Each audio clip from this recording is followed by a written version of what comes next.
Hello everyone, welcome to my channel. और ये हमारी हिस्ट्री की एमसीक्यू सीरीज़ है और पॉलिटी की हम लोग पहले ही शुरू कर चुके हैं और इसमें भी हम लोग का टारगेट रहेगा एटलीस्ट 15 से 2000 क्वेश्चंस का यहाँ पे करने का। तो जैसे कि हम लोग पीछे वाली सीरीज़ में मैंने बात करी थी कि ये जो सीरीज़ है वो आपकी बीपीएससी के टीआरई एग्ज़ाम को फोकस करके बनाई गई है। तो इसमें प्रीवियस ईयर में जितने भी क्वेश्चन आ चुके हैं, जितने भी एग्ज़ाम में आ चुके हैं, मैं उन सबको कलेक्ट करके यहाँ पर लाने की कोशिश करूँगा जिनका लेवल टीआरई के लेवल के मतलब आसपास है। चाहे वो आपका 6 to 8 का, मतलब जहाँ पे भी आपके जीएस सेक्शन आता है टीआरई में किसी भी लेवल में, वो इसके लिए सफिशियंट होगा। तो मैं आपको साथ में इसका एक्सप्लेनेशन भी आपको देके चलता हूँ। तो जो भी आपकी क्लैरिटी होती है, जहाँ पर कम होती है, वो भी आपका क्लियर हो जाता है। तो अभी मैं हिस्ट्री की शुरू कर रहा हूँ। आने वाले समय में जल्द से जल्द मैं और दूसरे सब्जेक्ट्स की भी लेके रहूँगा जो टीआरई को, जो बीपीएससी के टीआरई एग्ज़ाम में जहाँ से क्वेश्चन पूछे जाते हैं, फिर वो जियोग्राफी हो या फिर इकोलॉजी हो, इन सारे जो भी सब्जेक्ट्स हैं जो टीआरई के एग्ज़ाम को फोकस करते हैं, मैं उन सब की सीरीज़ लाने वाला हूँ। तो बिना टाइम वेस्ट करते हम लोग आगे बढ़ते हैं इस वीडियो में। और सेम एजेंडा हम लोग को solving MCQs 1 by 1 plus detailed explanation, और जहाँ पर मुझे लगेगा इसको एक्सप्लेन करना चाहिए वहाँ पे भी मैं इसको एक्सप्लेन करूँगा ताकि आपका जो क्लैरिटी है वो बनी रहे। तो हमारा पहला क्वेश्चन है, the battle of Plassey was fought in which year? Plassey की लड़ाई किस वर्ष लड़ी गई थी? तो आई थिंक इसका आंसर सभी को पता होगा। इसका आंसर है 1757। और इसका एक्सप्लेनेशन है, प्लासी की लड़ाई 1757 में लड़ी गई थी जिसने भारत में ब्रिटिश प्रभुत्व की शुरुआत की। मैं इसको यहाँ पे थोड़ा सा एक्सप्लेन कर देता हूँ। एक्सप्लेनेशन में मैंने थोड़ा सा कम लिखा हुआ है। एक्चुअली में प्लासी की लड़ाई ही वो लड़ाई है 1757 की, जो प्लासी की लड़ाई है, जिसके बाद अंग्रेज़ों को लगने लगा कि वो भारत में शासन कर सकते हैं। लेकिन प्लासी की लड़ाई उन्होंने भारत में शासन के लिए नहीं लड़ी थी, ना उनका उस वक्त का कोई इरादा था कि वो भारत पर शासन करना चाहते हैं। प्लासी की लड़ाई जीतने की वजह एक तो थी क्योंकि जो सिराजुद्दौला था उसने वहाँ से अंग्रेज़ों को वहाँ से भगा दिया था। ठीक है, तो अंग्रेज़ इससे नाराज़ थे, वो इस चीज़ का बदला लेना चाहते थे, पहली चीज़। दूसरी चीज़, साथ में वो ये भी चाहते थे कि उनको एक पैसे का ऐसा सोर्स मिल जाए भारत में जहाँ से वो पैसा लें भारत से ही, और उसी पैसे का यूज़ करके वो भारत से सामान खरीदें प्लस उसको निर्यात करें। कहाँ पर? ब्रिटेन में। ठीक है, तो वो एक ऐसा सोर्स भी चाहते थे। तो उन्होंने यहाँ पर अपनी योजना बनाई और साथ में जो सिराजुद्दौला का जो सेनापति था मीर जाफ़र, उससे उन्होंने साठगांठ करी और मीर जाफ़र सिराजुद्दौला का धोखा देने के लिए तैयार हो गया। और यही वो एक इंसान है जिसकी वजह से हम कह सकते हैं कि अंग्रेज़ों ने 200 साल तक शासन किया हमारे ऊपर। अगर उस वक्त मीर जाफ़र धोखा ना देता सिराजुद्दौला को, तो उम्मीद भर में सिराजुद्दौला वो लड़ाई जीत जाता, क्योंकि उस समय मतलब 1757 में जब प्लासी की लड़ाई लड़ी की तो जो इंग्लैंड जीता था वो धोखे से जीता था। ठीक है, आप हिस्ट्री पढ़ते हैं, आपने इस चीज़ को पढ़ा होगा ज़रूर। लेकिन उसके बाद जो 1764 की लड़ाई हुई थी, बक्सर का युद्ध, वो अंग्रेज़ों ने अपनी पावर से जीता था, अपनी शक्ति से जीता था। और उसकी वजह वही थी कि 1757 में जब वो प्लासी की लड़ाई जीते तो उनके पास पैसे का सोर्स आ गया जो कि बंगाल में था। बंगाल उस वक्त का बहुत बड़ा भाग था, बिहार, उड़ीसा, ये सब मिलकर बंगाल बनता था। उस वक्त बांग्लादेश भी नहीं होता था, तो Bengal plus Bangladesh plus Bihar plus और झारखंड वाला एरिया, ये पूरा मिलकर बंगाल एक बहुत बड़ा प्रांत बनता था। तो वहाँ से उनको पूरा सोर्स पैसे का मिला। उस पैसे का यूज़ करके उन्होंने खुद को अपने आप को और शक्तिशाली बनाया, अपनी सेना को और शक्तिशाली बनाया। उसके बाद उन्होंने बक्सर की लड़ाई जीती। तो शुरुआत कहाँ से होती है? 1757 से। अब देखिए 1757 में क्या हुआ, मैं उसको थोड़ा सा एक्सप्लेन कर देता हूँ। 1757 की जब लड़ाई वो जीत गए। ठीक है, लड़ाई जीतने के बाद क्या हुआ, अब जो अंग्रेज़ थे उनके पास पूरा मौका था कि वो बंगाल के ऊपर डायरेक्ट शासन करें। लेकिन उनको ये डर था कि अगर वो डायरेक्ट शासन करेंगे तो जो देश के दूसरे भागों में राज्य हैं जहाँ पर अभी भी कई शक्तिशाली राजा शासन कर रहे थे जो भारत के थे, तो उनको ये डर था कि अगर वो ऐसा करेंगे तो एक विद्रोह उठ सकता है उनके अगेंस्ट में। तो उन्होंने डायरेक्ट शासन को अवॉइड किया और उन्होंने क्या किया, एक पद सृजित किया। ठीक है, और उस पद का काम था सिर्फ मतलब जो नाम मात्र का शासन, वो पद क्या करता था, मतलब अगर कोई पूछे शासक कौन है तो वो उस पद पे जो व्यक्ति होता था उसका नाम आता था, लेकिन उसको कौन स्थापित करता था, वो करते थे अंग्रेज। मतलब अंग्रेज जिसको चाहते थे उस पद पे स्थापित करते थे, ठीक है। तो और लेकिन जो एक्चुअल पावर्स होती थी वो किसके पास होती थी, अंग्रेजों के पास। दैट मीन्स वो पद पर तो था लेकिन असली शक्तियों का इस्तेमाल कौन कर रहा था, वो कर रहे थे अंग्रेज। तो अंग्रेजों ने इसका क्या यूज़ किया, उन्होंने डायरेक्ट शासन भी नहीं किया और साथ में सारी शक्तियां भी अपने पास रखी। ये बिल्कुल उसी तरीके है जिस तरीके से आज के समय में आप राष्ट्रपति का पद देखते हैं और राज्यपाल का पद देखते हैं। उनके पास शक्तियां तो नहीं है, लेकिन अगर देश का सर्वोच्च पद की बात करें तो वो राष्ट्रपति का पद होता है। सेम एज जो स्टेट में सर्वोच्च पद होता है वो राज्यपाल का होता है, लेकिन शक्तियाँ किसके पास होती हैं, मुख्यमंत्री के पास होती हैं। तो अंग्रेजों ने इसका फ़ायदा कैसे उठाया, उन्होंने पैसे जो भी आपके जो भी टैक्स होता था, कर होता था, उसको वो वसूलते थे। और वसूलने के लिए भी उन्होंने अंग्रेज अधिकारी नहीं लगाए हुए थे, उन्होंने भारतीय अधिकारियों को लगाया हुआ था ताकि लोग विरोध ना करें, विद्रोह ना हो, विद्रोह की संभावना जितनी कम हो उतना बेहतर। और वो कर वसूलते थे।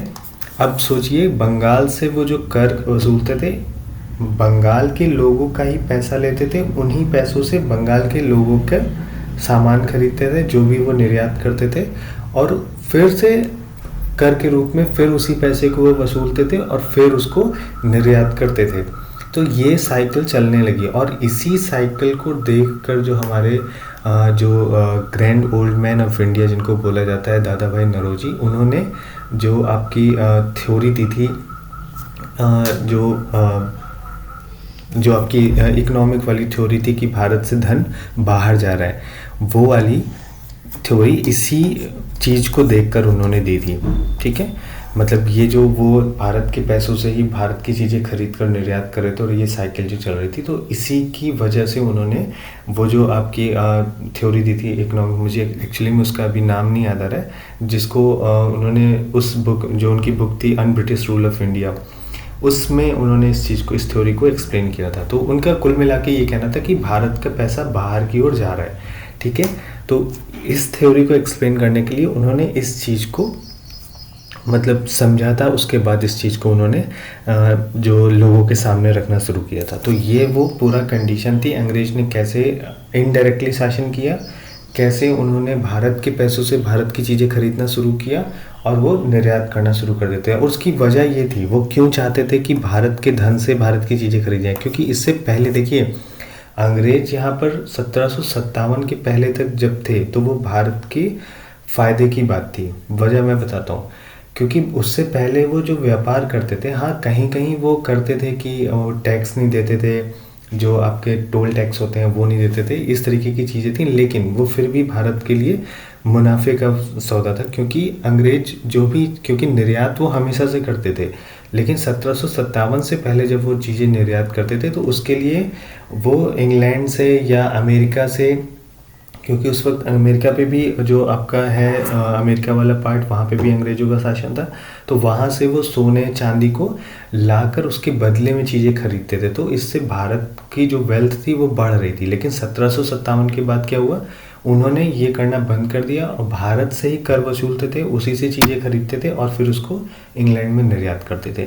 तो ये था 1757 की लड़ाई, मैंने आपको एक्सप्लेन कर दी क्या उसको क्यों कैसे वो जीती गई, फिर उसका क्या इम्पैक्ट हुआ भारत की इकोनॉमी पे, भारत के जो शासन था उस पर क्या इम्पैक्ट हुआ। तो आई थिंक ये आपको समझ में आ गया होगा, करेक्ट।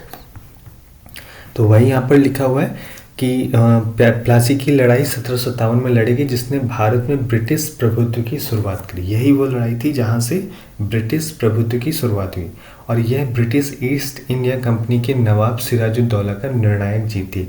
उनको एक तरीके से, जो सिराजुद्दौला थे, उनको धोखे से हराया गया था, क्योंकि उनका सेनापति ही जो अंग्रेज़ थे उनसे जाकर मिल गया था। तो आई थिंक ये पूरा एक्सप्लेनेशन आपको समझ में आया होगा। अब मुझे नहीं लगता कि मैंने इतना एक्सप्लेन कर दिया उसके बाद इसको आपको रटने की ज़रूरत पड़ेगी। तो अब हम लोग मूव करते हैं नेक्स्ट क्वेश्चन पे। अगला क्वेश्चन है, who was the first governor of India. Bharat के पहले गवर्नर जनरल कौन थे। देखिए, गवर्नर ऑफ इंडिया अलग है, गवर्नर जनरल ऑफ इंडिया अलग है। तो इसका आपका आंसर है वॉरेन हेस्टिंग्स। क्यों ऐसा है, वॉरेन हेस्टिंग्स भारत के पहले, क्योंकि देखिए जो 1773 में आपका रेगुलेटिंग एक्ट आया था उसमें गवर्नर जनरल के पद को लाया गया था, ठीक है। और उस वक्त जो भारत के बंगाल पे जो गवर्नर थे या भारत में जो गवर्नर उस वक्त काम कर रहे थे वो थे वॉरेन हेस्टिंग्स। तो इसी को, क्योंकि अब उस वक्त उस पद को लाया गया और उस वक्त पहले से ही भारत में जो गवर्नर जनरल काम कर रहे थे वॉरेन हेस्टिंग्स से, इसलिए वो पहले भारत के गवर्नर जनरल हो जाते हैं। मतलब गवर्नर थे वो बंगाल के, उनको बाद में भारत के गवर्नर जनरल बना दिया गया था, तो वही हमारे पहले भारत के गवर्नर जनरल कहलाते हैं। तो वॉरेन हेस्टिंग्स भारत के पहले गवर्नर जनरल थे जिन्होंने 1773 से 1785 तक की सेवा दी है। एक्चुअली में 1772 से 1785 करेक्ट है, यहाँ पे 1773 लिख गया है, ठीक है। तो ये आप 1772 कर लीजिएगा, इसमें कंफ्यूज नहीं होना है। कहीं पे 1773 लिखा होता है, कहीं भी 1772 लिखा होता है, लेकिन मेजॉरिटी में आप 1772 ही मानेंगे, ठीक है। उन्होंने भारत में ब्रिटिश शासन की संरचना स्थापित करने में महत्वपूर्ण भूमिका निभाई। तो इनके बारे में इतना ही है, आपको ये डायरेक्ट फैक्ट है, याद करके रखना है, ठीक है। आप कुछ मत करिए। आप अगर आपको ये पता है कि रेगुलेटिंग, देखिए आप जब पढ़ेंगे तो सीरीज़ में आप रेगुलेटिंग एक्ट भी पढ़ेंगे, ठीक है। जितने एक्ट आए हैं इम्पोर्टेंट उनको पढ़ेंगे, आप उनका टाइम पीरियड याद कर लीजिए, प्लस जितने भी आपके सर्विंग गवर्नर जनरल हैं या वायसराय हैं उनका टाइम पीरियड याद कर लीजिए, तो आप उससे मैच करके इसका आंसर कर सकते हैं, ठीक है। इसमें आपको अलग से याद करने की कोई ज़रूरत नहीं थी। फिर भी इसका आंसर है आपका वॉरेन हेस्टिंग्स। क्वेश्चन नंबर 3 है, द 1857 का सिपाही विद्रोह किस शहर में शुरू हुआ? तो आई थिंक ये आंसर सबको ही पता है, जिसने भी हिस्ट्री पढ़ रखी, तो वो था मेरठ, ठीक है, या मेरठ भी हम लोग इसको बोलते हैं। 1857 का सिपाही विद्रोह, जिसे भारतीय स्वतंत्रता के पहले युद्ध के रूप में भी जाना जाता है, मेरठ में शुरू हुआ और यह ब्रिटिश ईस्ट इंडिया कंपनी के खिलाफ एक प्रमुख लेकिन अंततः असफल विद्रोह था। इसको फर्स्ट इंडिपेंडेंस मतलब वॉर भी कहते हैं, और ऐसा उन्होंने कहा था, उनका नाम है वीर सावरकर, ठीक है। देखिए मैं ये इम्पोर्टेंट उतना नहीं है, ये तो एक फैक्ट था कि उन्होंने अपनी किताब लिखी है, उसमें इन्होंने इसकी बात करी है कि उन्होंने भारत इस 1857 में जो क्रांति हुई थी उसको पहला इंडिपेंडेंस वॉर बोला है। अब देखिए यहाँ पर ये तो एक फैक्ट था, अब हम लोग थोड़ा सा समझते हैं कि असफल क्यों हुआ। देखिए असफल होने की सबसे बड़ी वजह ये थी कि क्योंकि उस वक्त व्हाट्सएप नहीं था, ठीक है। मतलब इतना ज़्यादा इन्फ्लुएंस नहीं हो सकती थी चीज़ें। जब मान लीजिए कि आप इस वक्त आप कहीं पे कोई चीज़ होती है आज के समय में, तो आपको न्यूज़ मिल जाती है इंटरनेट के थ्रू, न्यूज़ के थ्रू, टीवी के थ्रू, लेकिन उस वक्त ये सारी चीज़ें नहीं थी। कुछ इरप्ट हुआ, पूरा दिन वहीं होता रहा जब तक कोई आपके उस जगह की न्यूज़ को कोई दूसरा आके ना बताए या न्यूज़पेपर ना आए, क्योंकि उस वक्त न्यूज़पेपर आना शुरू हो गए थे, ठीक है।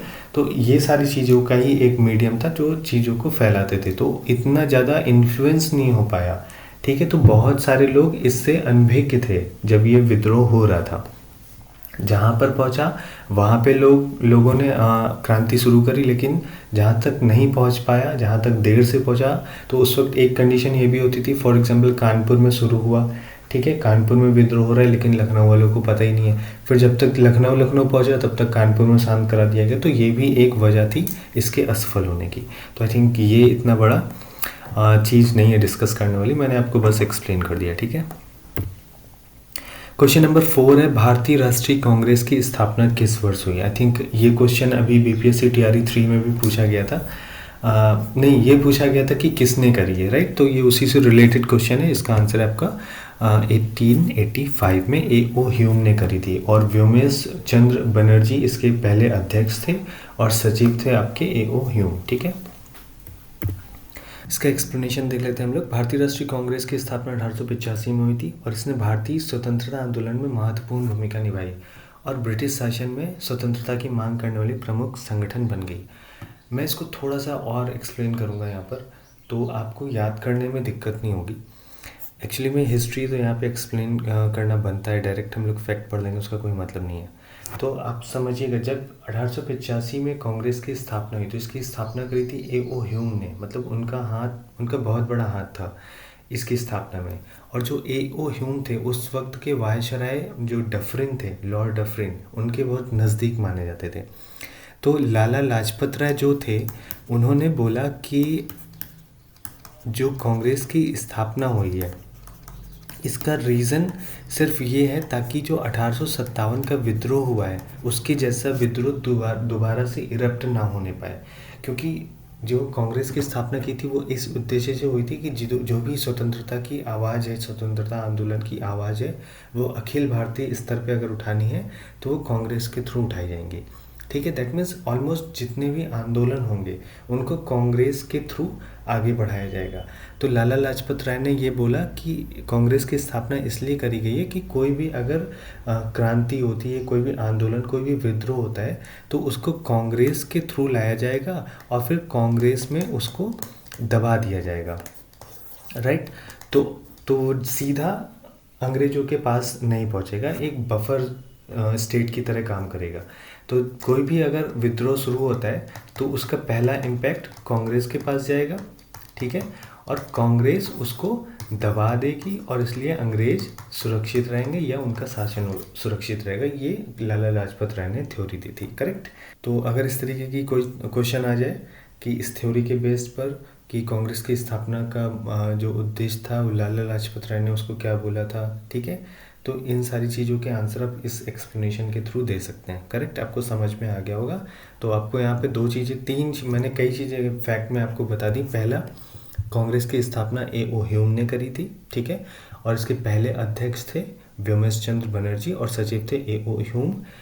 तीसरी चीज़ जो है कि लाला लाजपत राय ने इस तरीके की एक थ्योरी दी थी जिसमें उन्होंने बोला था कि कांग्रेस एक बफर जोन की तरह काम करेगी, जिससे कि कोई अगर विद्रोह इरप्ट होता है, कोई विद्रोह होता है तो वो कांग्रेस के थ्रू जाकर वहीं पर दबा दिया जाएगा और अंग्रेज या अंग्रेजों का शासन उससे सुरक्षित रहेगा। ठीक है, ये हो गया। और प्लस जो भी उस वक्त के जो आपके वायसराय थे वो थे लॉर्ड डफरिन। तो इन सारे फैक्ट्स को आपको नोट करते चलना है, याद रखना है। ठीक है, देखिए मैं आपको एक्सप्लेन कर रहा हूँ क्योंकि फैक्ट आप याद करेंगे भूल जाएंगे, लेकिन अगर मैं चीज़ें एक्सप्लेन कर दूंगा तो आपके जो फैक्ट आप पढ़ रहे हैं वो सांचे में बैठ जाएंगे, फिर वो आपको भूलने में इतनी आसानी से वो नहीं भूलेंगे। ठीक है, तो आप फैक्ट को नोट करिए, कहानी मैं सुना रहा हूँ आप उसको सुनिए और सांचे में फैक्ट को रख दीजिए, तो आपका क्लियरिटी बनी रहेगी। ठीक है, तो ये क्वेश्चन यहाँ पे कंप्लीट होता है। क्वेश्चन नंबर 5 है कि 1905 में बंगाल के विभाजन के समय भारत के वायसराय कौन थे। जो TRE 3 में आपका क्वेश्चन आया था वो ये था कि जो बंगाल का विभाजन जब रद्द किया गया था उस वक्त भारत के लॉर्ड सराय कौन थे। तो विभाजन के समय आपके कौन से लॉर्ड वायसराय थे, वो थे लॉर्ड कर्जन। ठीक है, इसका एक्सप्लेनेशन है, लॉर्ड कर्जन भारत के वायसराय थे जिन्होंने 1905 में बंगाल का विभाजन शुरू किया या बंगाल के विभाजन को लागू किया। ठीक है, इसकी घोषणा पहले हुई थी, लागू बाद में हुआ था। यह विभाजन धार्मिक आधार पे बंगाल क्षेत्र को विभाजित करने के उद्देश्य से किया गया था, जिससे व्यापक विरोध हुआ।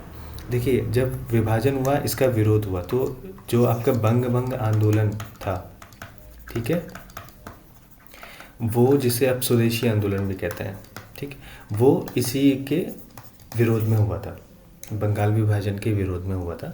जो आपका बंग आंदोलन या स्वदेशी आंदोलन भी कहते हैं, इसमें स्वदेशी हम अपनाओ, मतलब जो एक असहयोग आंदोलन हुआ था 1920 में, सेम उसी के जैसा स्वदेशी आंदोलन था। उसमें भी जो भी विदेशी चीज़ें थी उनको नहीं अपनाने के लिए जोर दिया गया था। अब देखिए यहाँ पर हम आपको कुछ चीज़ें एक्सप्लेन करते हैं। बाकी का कांग्रेस का विभाजन कैसे हुआ, शुरुआत यहीं से हो गई थी, कैसे हुआ आगे बढ़ के हम लोग उसको कवर कर लेंगे। पर अभी का जो मैं बताना चाहता हूँ वो देखिए कि वो ये कि जब अंग्रेज़ों ने बंगाल का विभाजन किया तो इसका विरोध हुआ, तो अंग्रेज़ों ने तर्क दिया कि बंगाल इतना बड़ा है कि उसके ऊपर शासन करना इतना आसान नहीं है, इसलिए उसको 2 भागों में किया गया ताकि जो राजनीतिक व्यवस्था है उसको बेहतर किया जा सके। लेकिन जो हमारे क्रांतिकारी थे उनका ये मानना था, जो हमारे उस वक्त के गर्मपंथी और नरमपंथी नेता थे, उनका ये मानना था कि नहीं, बंगाल के विभाजन का उद्देश्य इसलिए है ताकि फूट डालो और राज करो की नीति को लागू किया जाए।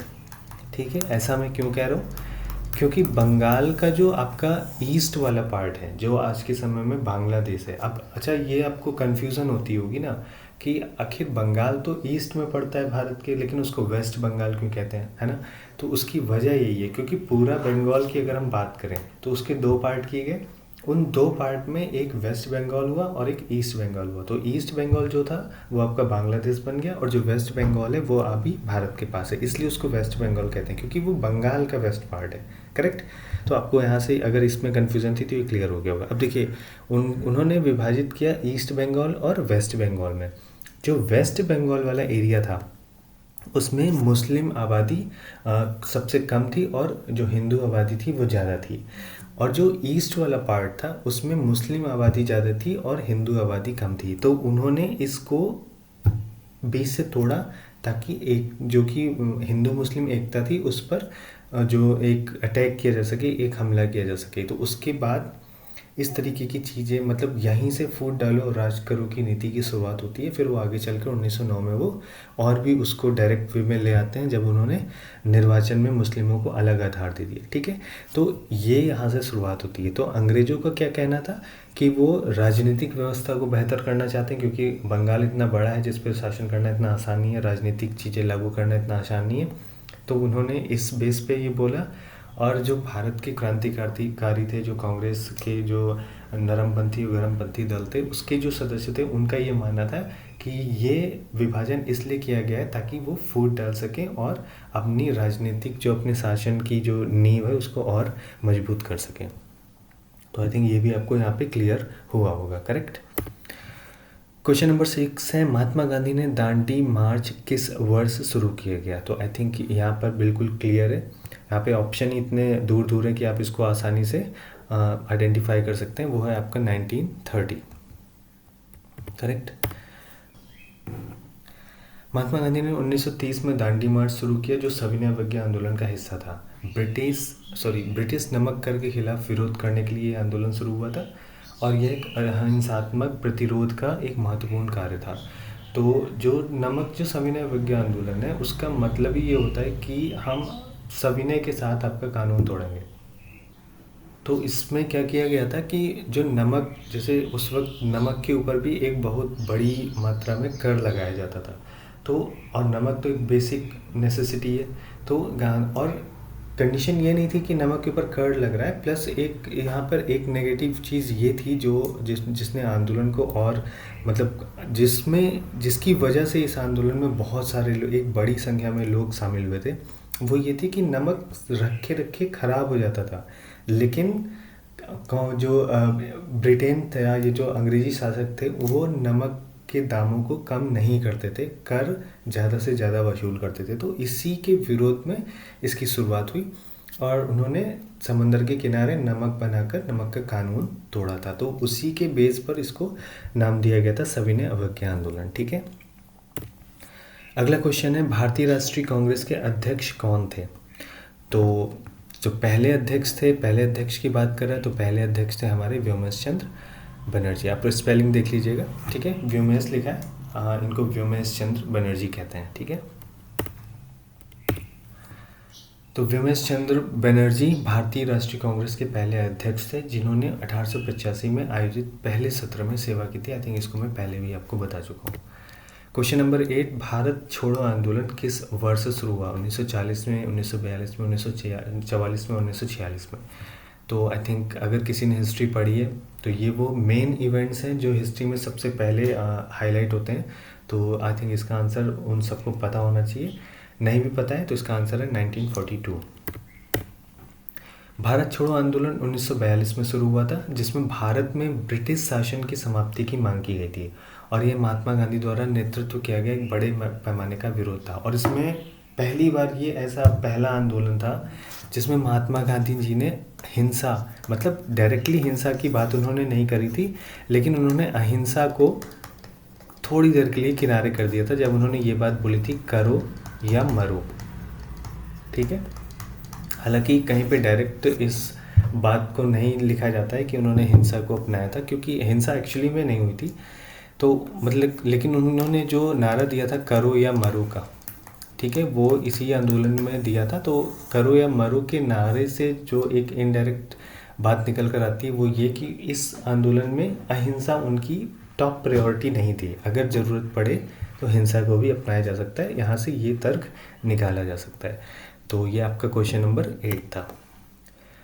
अगला क्वेश्चन है, भारतीय राष्ट्रीय कांग्रेस का पहला सत्र किस शहर में आयोजित हुआ? तो पहला सत्र की शुरुआत अगर हम बात करें तो वो मद्रास में हुआ था, सॉरी मद्रास कर मुंबई में हुआ था, ठीक है।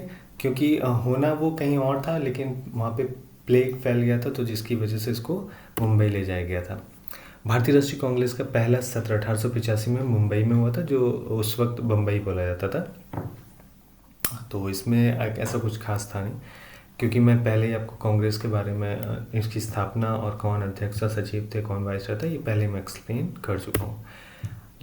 क्वेश्चन नंबर 10 है, रॉलेट एक्ट किस वर्ष लागू हुआ था? तो इसका आंसर है 1919, ठीक है। यही वो एक्ट है जिसके बाद आपका जो जलियांवाला बाग हत्याकांड जो हुआ था, वो इसी के विरोध करते हुए जो लोग थे उनको गिरफ्तार किया गया, और उनकी गिरफ्तारी में के बाद जो लोगों का एक मतलब एक धरना जैसा शुरू हुआ वो जलियांवाला बाग में, वहाँ पर एक अंधाधुंध गोलियां चलवाई गई जो आपके डायर थे उस वक्त के, जनरल डायर, और जिसकी वजह से कई लोग मारे गए। हालांकि गवर्नमेंट डेटा एक्चुअली में आपको कहीं नहीं मिल सकता, ठीक है, मतलब उस वक्त की सरकार का डेटा वो छुपाया गया था, तो उसमें कई सारे लोग मारे गए थे। आज भी अगर आप वहाँ पर जाएंगे तो वहाँ पे गोलियों के निशान आपको मिल जाएंगे। तो ये आपके इसका मैं एक्सप्लेनेशन पढ़ देता हूँ। रॉलेट एक्ट 1919 में लागू किया गया था, और इसमें ब्रिटिश सरकार को बिना मुकदमे के व्यक्तियों को गिरफ्तार और नज़रबंद करने की अनुमति दी गई थी,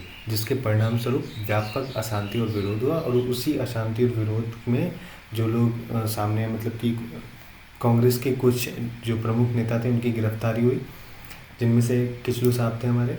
तो उसके विरोध में जलियांवाला बाग में जो वहाँ पे विरोध प्रदर्शन हो रहा था, जहाँ पर जो जनरल डायर थे उन्होंने अंधाधुंध गोलियाँ चलवा दी थी, जिसके बाद बहुत सारी एक बड़ी मात्रा में लोगों की मौत हो गई थी।